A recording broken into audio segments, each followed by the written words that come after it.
افسر افغان په مقابله طارق پټان په شاعرانو پس یو ویډیو جوړ کړی و چې دا غي جواب افسر افغان ورکړی او افسر افغان خو ډیره طویل یو لمبا ویډیو جوړ کړی و چې کې یو خبره ما وریده چې افسر افغان طارق پټان لوي چې دا تا ډیره غټه ګناه کړی دا او دا سې ګناه کړی چې دې معافي بتاله دا شاعران درنه کی نو دیږي کې ګوره په سورۃ الشعراء کې الله پاک هغه شاعران خوښ کړی دي کنه چې کم شاعران د نیکۍ تلقین ور کوي چې کم شاعران مسلمانان نیکۍ طرف ته رابلی چې کم شاعران د الله پاک ذکر کوي چې کم شاعران د ظلم خلاف आवाज اوچتای نو افسر افغان سے تماله دوایا چې زمونږ په پښتنه سیمه کې په سلو کې با دو درې شاعران وی چې هغه با مسلمانان گمراه کوي نه هغه باندې کې لارې ترابلی پسلو کې به 98% داسې شاعران وي چې د هغې شاعري به داسې چې مولا بانګلا مو وایه ما سره لیلا او ده لا په دیدن موړ نیمه او د شپې راشه او پلاني ځای له یاشه او یوازې راشه نو اته ماله ده ووایه افسر افغان صاحب چې داسې قسم شعرونه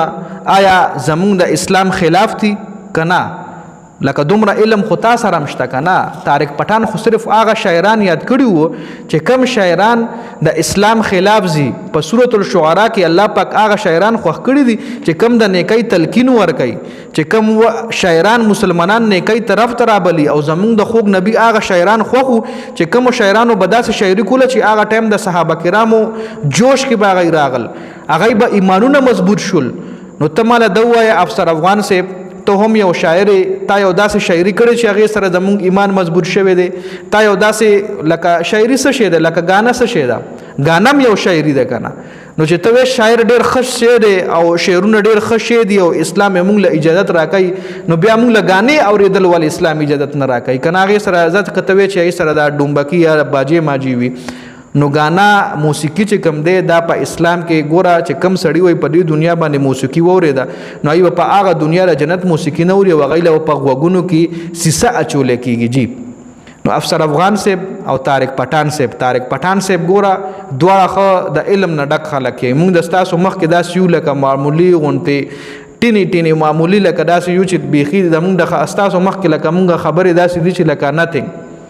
خو بیا هم دواړه د علم ډک خلک یې نو بیا زه دې کې دا حیران یم چې د افسر افغان غوندې پوهه سړی په طارق پټان باندې دا تنقید کوي چې دا شاعران به تا معاف نه کړي او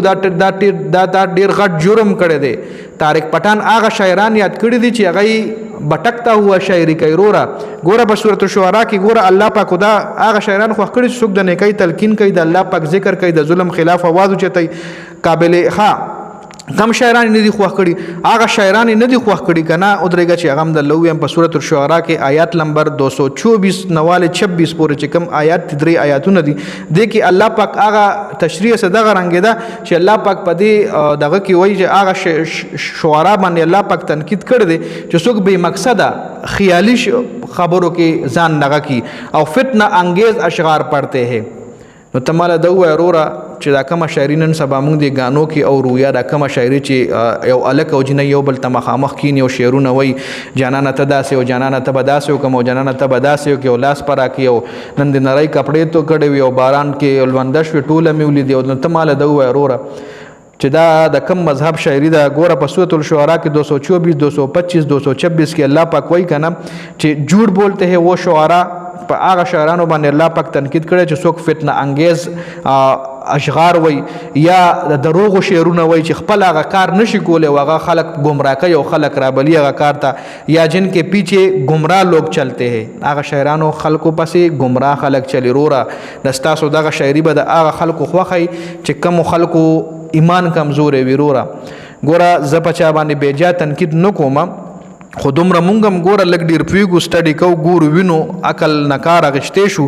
نو الله پاک چې کوم دی که نه هغه شاعران خوښ کړي چې چا به ذکر کولو وروره په خپله شاعرۍ کې به د الله پاک ذکر کولو په خپله شاعرۍ کې ګوره زه بار دا خبره کوم چې هغه ټایم کې کم صحابه کرامو به دغه شاعري اورېده د هغوی ایمانونه به مضبوطېدل نو د ستاسو کوم شعر سره زموږ ایمان مضبوط شوی وروره ماله خو د دې جواب راکړه که نه ته ماله یو شعر داسې ووایه چې تا ویلي او تا دغه کړي ته وایي چې او دا د ما شعر دی او دې شعر کې دا فلسفه پرته او دې سره ایمان مضبوطیږي او نن سبا هغه منصور صاحب د یو ورسره هغه بله جینۍ د آسما اخلاص نوم دی که څه نوم یې دی که نوره احساس ته نوره احساس خو تا پروموټ کړی افسر افغان صاحب لکه هلک او جینۍ په خانه کعبه کې چې ناس وي یو بل ته مخامخ او یو بل له قرآن شریف وی کنن وی هم ناجایزه ده. نو تاسو مونږ له کینئ د کیمرې مخامخ هلک او جنۍ یو بل له مخامخ کینی نو په شعرونو کې یو بل له جوابونه ورکوئ، په ټپو کې یو بل له جوابونه ورکوئ. نو چې په دې طارق پټان تنقید وکړو نو ته وایې چې تا جرم وکړو، ته ولې وایې چې دا معافي به تاله یو شاعر هم در نه کړي. ودرېږه د هغه جواب خو به راځي، خامخا خو چپ کینی نه، به تاله پوره ډیټیل سره جواب درکوي، به تاله پوره کلو سره جواب درکوي، به تاله پوره پروف سره جواب درکوي. وروره نو دې کې نه زمونږ تا نه څه دغه شته دی چې مونږ تا نه جیلس کېږو یا زمونږ د بدعت دی تا سره، یا مونږ غواړو چې ته فلاپ شي، الله تعالی کامیابیانې په هر موړ کې درکړي. خو شاعري چې کومه ده مونږ د تا نه نفرت نه کوو، مونږ د هغه شاعرانو نه نفرت کوو، د هغه شعرونو نه نفرت کوو چې کم خلک بهکاوي، چې کم ایمانونه د خلکو کمزوري کوي. مونږ صرف هغه، مونږ نه شاعر نه نفرت کړی دی، مونږ انسان نه نفرت نه کوو، د هغه د کار نه نفرت کوو چې کم په سوشل میډیا باندې اوس تاسو ماله منصور صاحب او اسماء اخلاص یو بل د په لایو کې مخامخ ناستي او دای چې نن خلک پیژني د څه په وجه پیژني، د شعرونو په وجه پیژني. تا چې خلک پیژني د څه په وجه پیژني، د شعرونو په وجه پیژني. چونکه ته خو داسې نه کې، خو بیا هم که سبا چېرې ته داسې وکړې یو جنۍ سره په ټیک ټاک لایو ناستي یا کنسرټ کې ته یو بل ټپي مپې خو تا خیر جنکو هلکانو سره میکس ویلي په هغې هغه خو نه کوم. خو که ته داسې لایو کې یو بل ته مخامخ ناست نو که تا مونږ نن پیژنو افسر افغان صاحب نو مونږ هم تا ایز یو شاعر پیژنو، یو ایز موټیویشنل سپیکر دیم پیژنو. ستا ډېر زیات رخونه دي په دې سوشل میډیا باندې، مونږ په هر رخ نه تا پیژنو. مونږ به ستا خبره به ته وباسم، زه به د منصور صاحب دغه درکم، منصور صاحب سره ستا ویډیوز هم شته، طاهر خان ویډیوز هم ورسره شته دی، د ډېر ښه خو انفلوئنسر ویډیوز ورسره دي چې لکه دا یو ډېر ښه شاعر دی، مونږ به هم اورېدو. اوس نن سبا هغه تاسو وګورئ په ټیک ټاک باندې لایو ناست وي، نو هغه چې کوم دنیا ته انټروډکشن شوی دی د شاعر شوی دی. منصور صاحب د دنیا ته انټروډیوس شوی دی ایز ا شاعر، ایز ا پویټ. نو اوس هغه پویټ، هغه شاعر چې کومه دنیا ته خپل روح ښایي نو هغې سره څوک بدنامېږي؟ سره هم تاسو بدنامېږئ. وروره ښه بیا همدغه شعرونه چې تاسو کم شعرونه ته وایئ چې نه دا خو مونږ ډېر ښه کار کوو او دا طارق پټان بد کړي چې دا خبره یې داسې کړې ده، نو ته مله دا ووایه چې دا کم شعرونه دا نن سبا چې ما نه خو په لله درله ویمه چې داسې وورو را یاد شي دله کنې داسې ماله ټپې هم نه راځي، نه راله شعرونه راځي لکه دا ټپه ده چې لکه مولا بانګ لا مه وایه او ما سره لیلا وده ده، لا مې زړه موړ نه دی، لا مې زړه له ټکور نه دی میلاو شوی. نو ته ماله دا ووایه وروره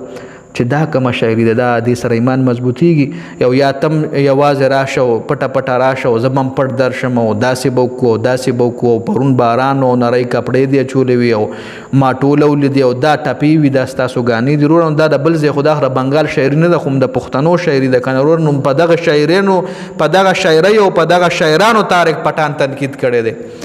په میر حمزه، په حمزه صاحب باندې، په خوشحال خان بابا باندې، په رحمان بابا باندې، په علامه اقبال باندې تنقید نه دی کړی. او په پښتنو کې هم داسې علما شاعران شته دی که نه چې حافظان هم دی، علم هم کړي وي او هغوی شعر چې ته واورئ که نه نو د هغوی په یو یو ټکي کې فلسفه پرته وي. یو انشاءالله ډېر زر به زه اوس کوشش کوم چې دغه رنګ علما شاعرانو سره زه کښېنم او هغوی سره زه یو ویلاګ جوړ کړم او ښه طویل ویلاګ ورله جوړ کړم او د هغوی یو شعرونه در سره بیان کړم او بیا د هغوی د شعرونو مطلب هم درله وښیم چې راشه په سورة الشعراء کې الله پاک دا شاعران یاد کړي دي چې دا شاعران په خپلو شعرونو کې ذکر کوي او په خپلو شعرونو کې خلک اسلام طرف ته رابلي او د خلکو ایمانونه په خپلو شعرونو کې مضبوطوي. هغه دا شاعران دي، هغه منصور صاحب او دغه خلک نه دي وروره. نو طارق پټان صاحب، منصور صاحب نوم زه بار بار اخلم، هغه لپاره هم ډېر زیات معذرت وروره، زمونږ مشر یې، موږ ستا ریسپیکټ کوو. نو خو چې کم څه سړی وینو نو هغه وایي او ښه درله پته را چې ستاسو را ټیک ټاک کلیپس هم ډېر زیات وایرل کېږي، د ستاسو پکچرز هغه ویډیوز هغه هم ډېر زیات وایرل کېږي. اسماء اخلاص سره ښه د عزت، ښه د نامې جامې سړی وي، خو دغه ویډیوز په وجه باندې لاړې خراب شوې.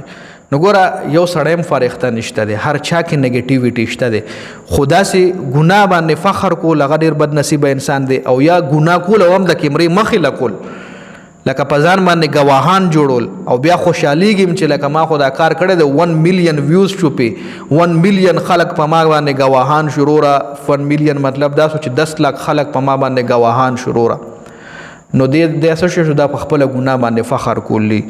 نو څومره شاعران دي ټول نه زیات معذرت کوشش وکړو ان شاء الله چې داسې شعرونه مونږ راوړو چې مونږ اوخو چې پښتانه شاعران داسې شاعرانو چې دا غیبه شعرونو کې غټي غټي فلسفي پرته وي دا غیبه شعرونو کې لکه اوسه یو شعر د ما ډیر زیات خوخو چې اگر خون کې رشتوں میں ہوتی وفا تو یوسف نہ بکتا مصر کے بازاروں میں نو دیکھ اوس د یوسف علیہ السلام مکمل کیسه پرته ضروره یوسف علیہ السلام مکمل سٹوری په یو شعر کې پرته یوسف نا بکتا مصر کې بازاروں میں نو دې شعر باندې چې ته سوچو کې نو یوسف د مصر بازارونو ته څنګه راغو کو ویل روریانو غردولو بیا مصر بازار کې خرج شو بیا یو غلام نغه الله پاک بچا څنګه جوړ کونو پوره یو غټه فلسفه ده